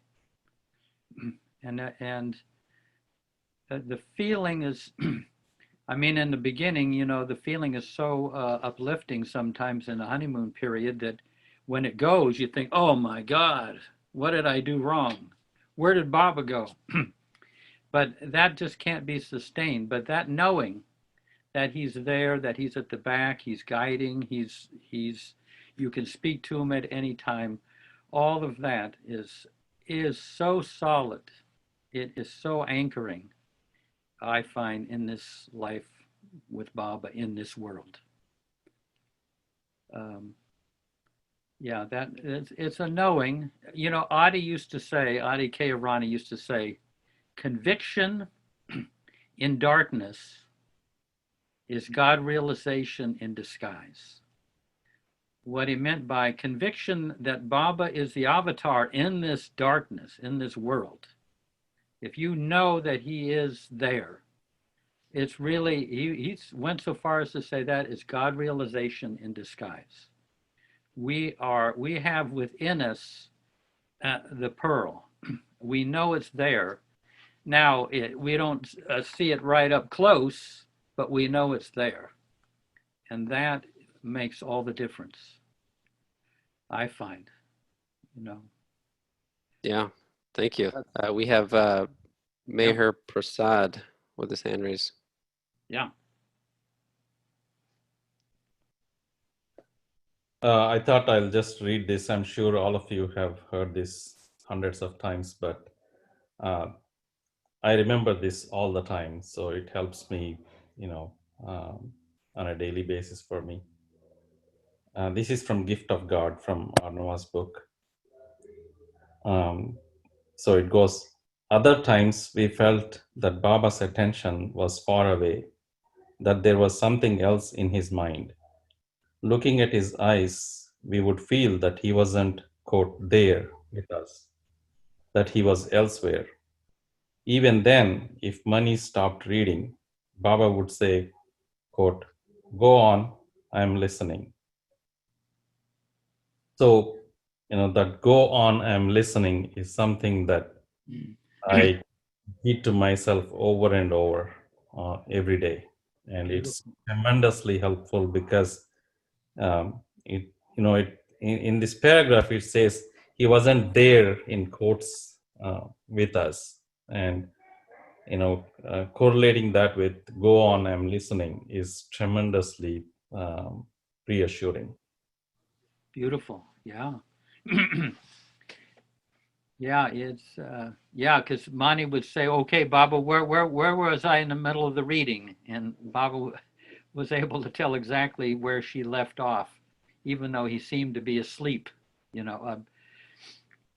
but yeah, that's Asleep and snoring. yeah, even when he was snoring. One time Baba was outside the door, not doing night watch, and Baba, but normally call him in every 20 minutes and have something for him to do. But he left him out there for hours and hours, and you had to stay absolutely still. And you could not move at all. And so he started to cramp up, and then Baba heard Baba snoring, so he thought he'd just kind of shift his weight just a little bit, and Baba clapped. Why did you move? He called him, and why did you move? I said, but Baba, you were snoring. I heard you snoring. He said, something like what he said, my gaze goes all over the whole universe. Can I not see what's on the steps in front of me? But so it's even that, and yeah, he's that intimate. Any other? That's a beautiful reminder. I've seen a few people doing this, but I don't remember who you were anymore. If you don't know how to unmute yourself or raise your hand, you can just do that again, and I can call on you if you want. Saw a few people. Can't see everybody though. Hold on. Ann and Jim.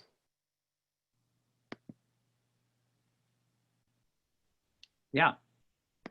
My thought that I had went way back, whatever we were discussing. So it still fits with everything. Something that is just comforting to me when there's a lot of head is to just remind myself, in essence, nothing ever happens.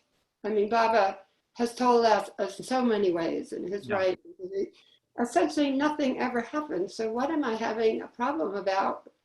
And I can actually grasp that briefly, not permanently, but nothing ever happens. These happenings, these fabrications, causes and effects. And it's so relieving. And then it just feels like I can just slip back home into the center of my chest, and my head can do whatever it wants to do. Yeah. Whatever happens. No, beautiful. Yeah, I don't think I would have concluded that this is all an illusion if Baba hadn't kind of repeatedly said so. Exactly. So that you can benefit, like you say, from that very thought. Well, this is all an illusion. It's all passing. And you can, that's one of the tools that we can have in our toolbox for freeing ourselves up. And didn't Baba also say, compare it to producing a film, where you are the producer, you are the actors, you are the sound man, you are the light man, you are everything that's being produced, and nothing. Yeah.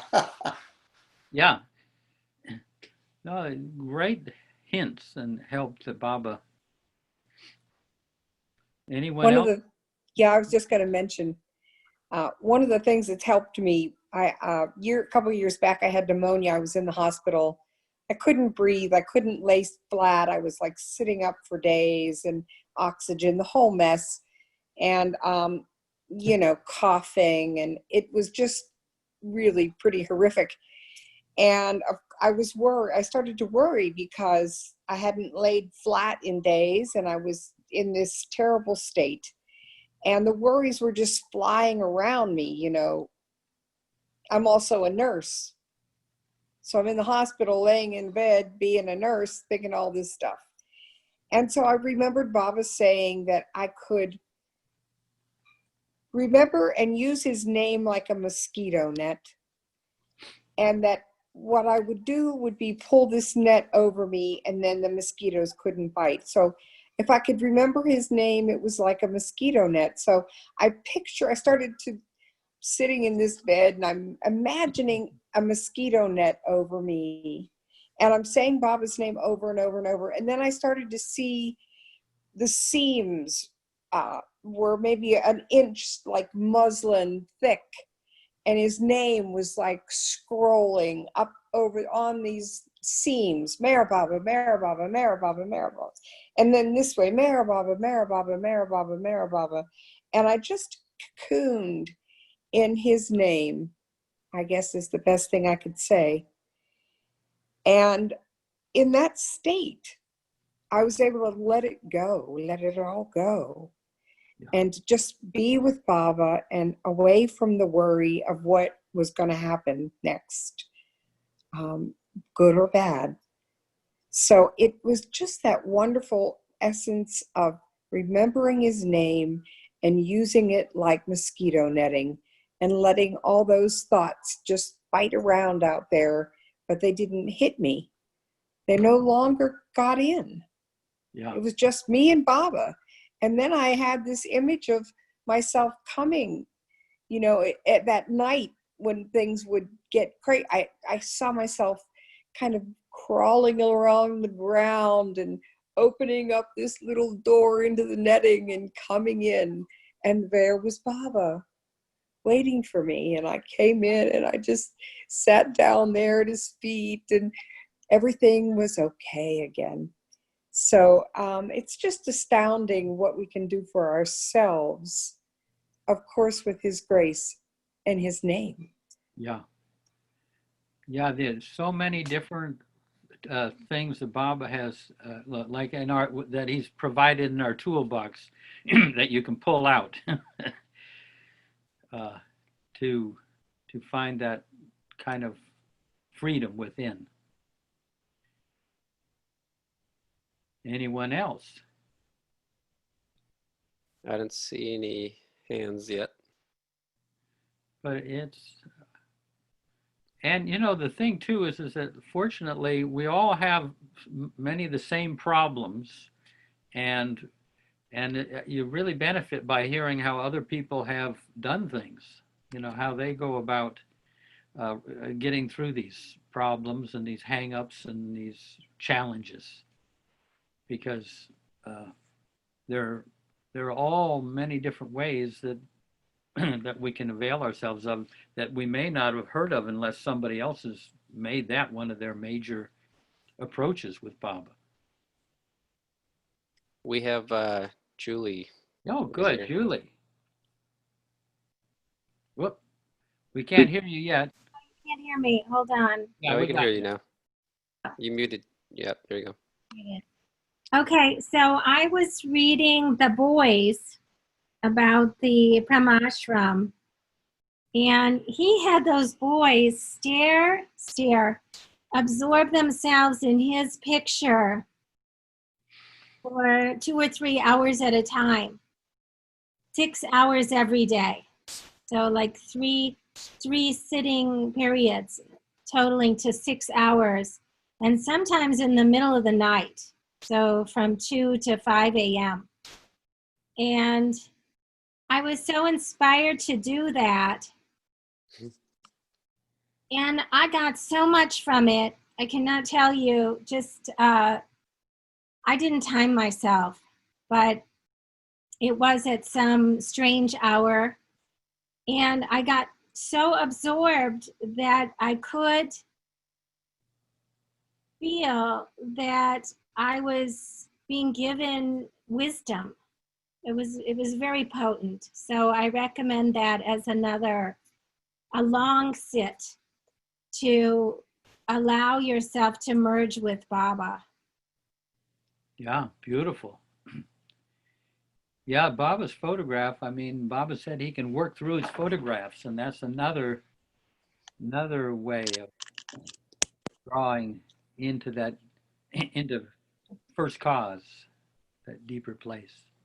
Francis Barava's online about take my eyes away, memory erasing. For myself I'll surely slay, by on Meher gazing. Yeah, beautiful. Take my breath. Beautiful. Well, if does anyone else have anything to share? Any questions? If not, I have a final little thing I can read. Yeah. Good. No takers? Okay. Okay, this is I don't know if I've read this to this group, but I just love this letter that Baba wrote. And it's February 12th, 1934. My darling gopis, I received your letters. I find in them a tone of depression ever since I cabled you that my coming to the West for the present may not be probable if the film project didn't work. I understand why you all, dearest, feel like that, and do not at all blame you, because it is your love for me that makes your life lifeless. You have no idea how sad I feel for you. However, in spite of all this, I want you to be happy and cheerful. For who knows, the film project might work any moment, or I might come anyhow to see you. I have to work in my own way, having had to look to everything in these times of great spiritual upheaval. What it means, you have no idea.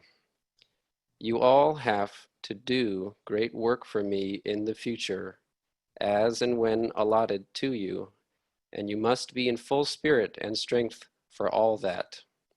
This mental depression tells upon your health and energy, which are both essential for future work and should not be unnecessarily wasted like this. I see in some a spirit of depression, total dejection at times. Why? If a cable as I sent makes some of you so dejected and unhappy and spiritless, how am I to prepare you for the work? Have you any idea of the greatness of the task that is ahead for the spiritual upheaval of the world?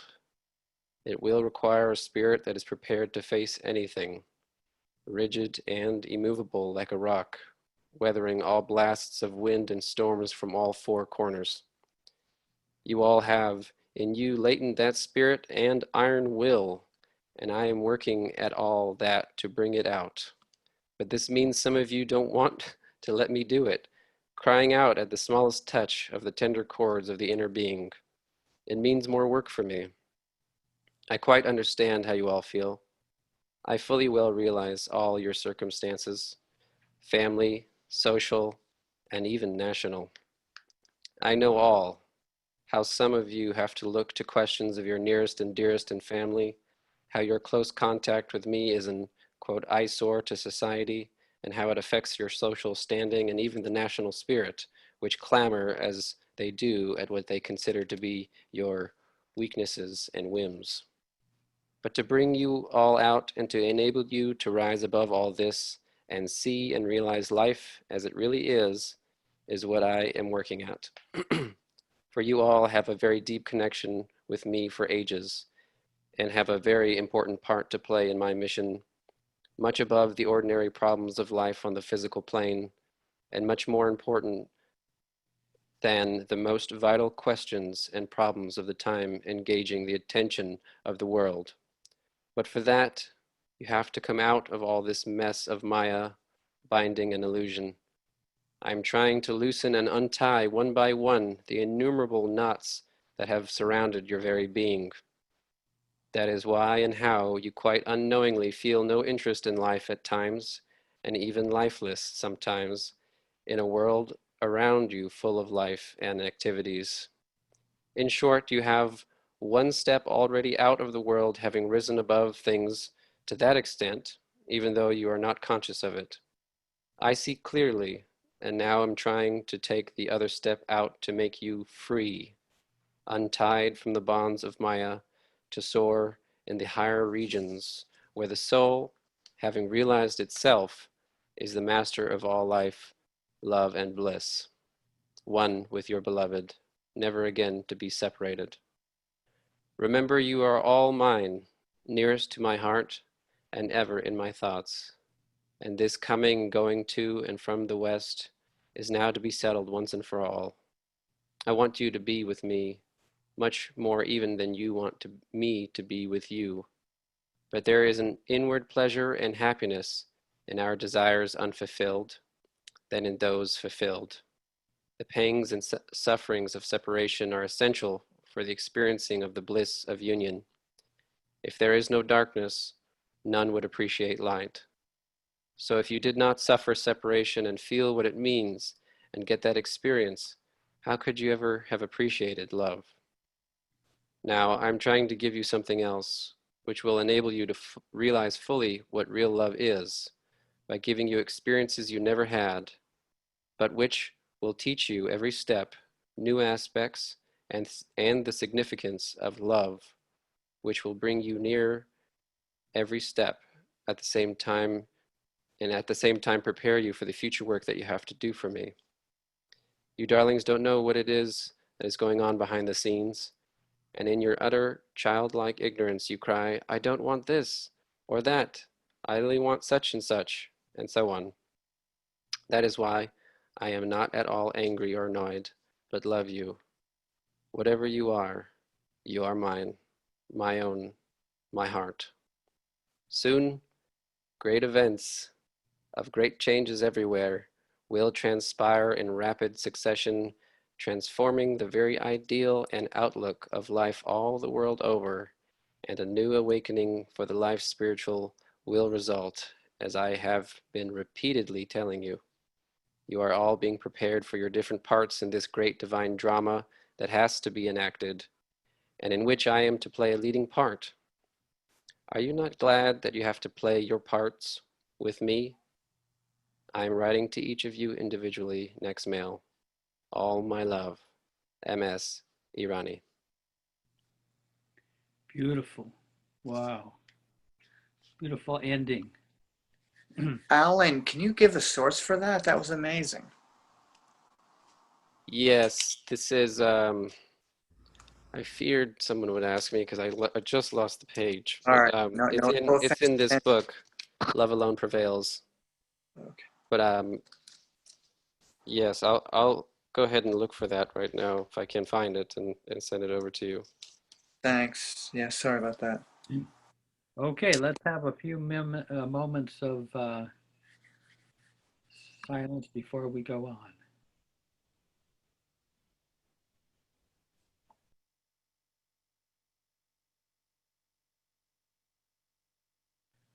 Thank you, Baba. Jai Baba. Yeah, thank you, Alan.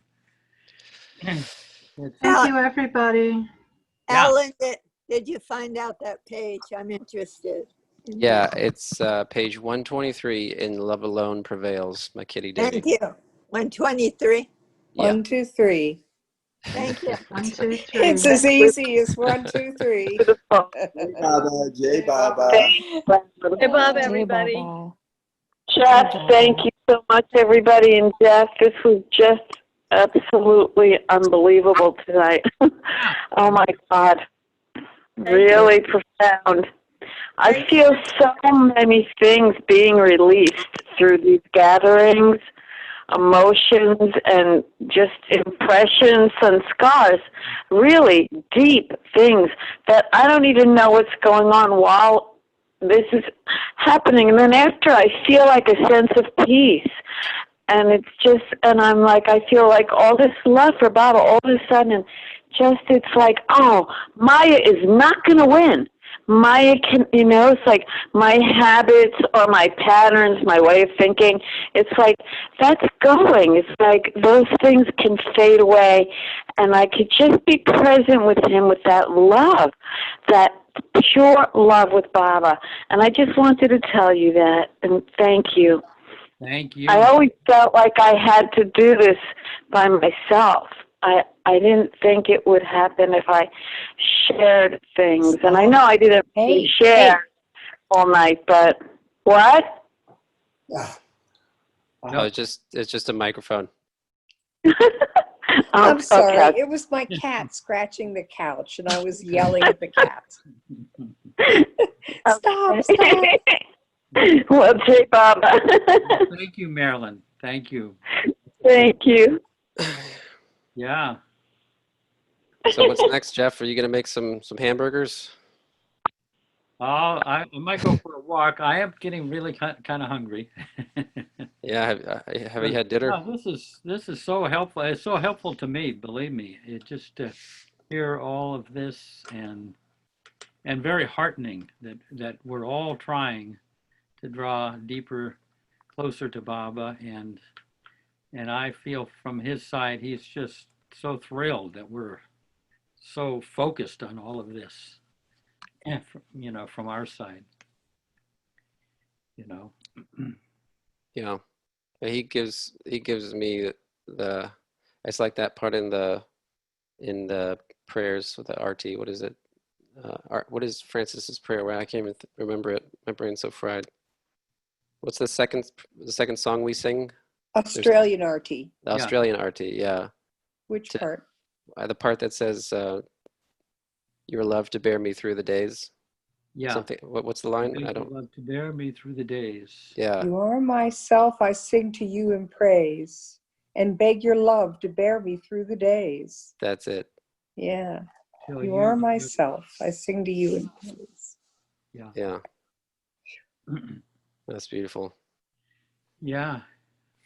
Well, Cindy, nice to see you over there. How's upstate New York doing? It's cloudy today, but great. Yeah. This is my week. I have a week break from work, and I've been kayaking every day. It's been wonderful. Take Baba for a kayak ride, you know. Yeah. Yeah. How's South Carolina doing? You guys okay over there? Yeah, it's just been hot and humid and makes it hard to be out for long during the heat of the day. Yeah. But, and we're getting into hurricane season. So. It's like that over here, strangely enough. Over here in the Bay, it's really humid. Way more humid than I remember it ever being. And there was like lightning and thunder last night. It's pretty unusual, considering it was like just straight. It was just sunny the whole time, and then all of a sudden at nighttime it started raining, and it was like thundering, lightning. Like, what's going on? Hey, well, I guess wonderful. I'm glad everybody came, and that's what happens next week. See you, Jeff. Yeah. Alan, I may see you one of those nights. Yeah. You don't Danny usually Moore. come on at night on Saturdays or Sundays, do you? No, usually not. Okay, Danny I'll Moore, catch down you. in the bottom right on your screen, Denny Moore. Oh, Denny. He and I grew up. We've known each other since 7th grade. Wow. He's still dragging himself around. I met Denny in the kitchen Yeah. when I was at the center. That was we were just got married. That was nice to meet him. Plays the flute, right? Yeah. Well, I'm going to see you later. See you, Jeff. Always nice to see you. See you guys. Yeah. Okay, Baba. Thanks Love so to much. Thank you so much, everyone. Yeah.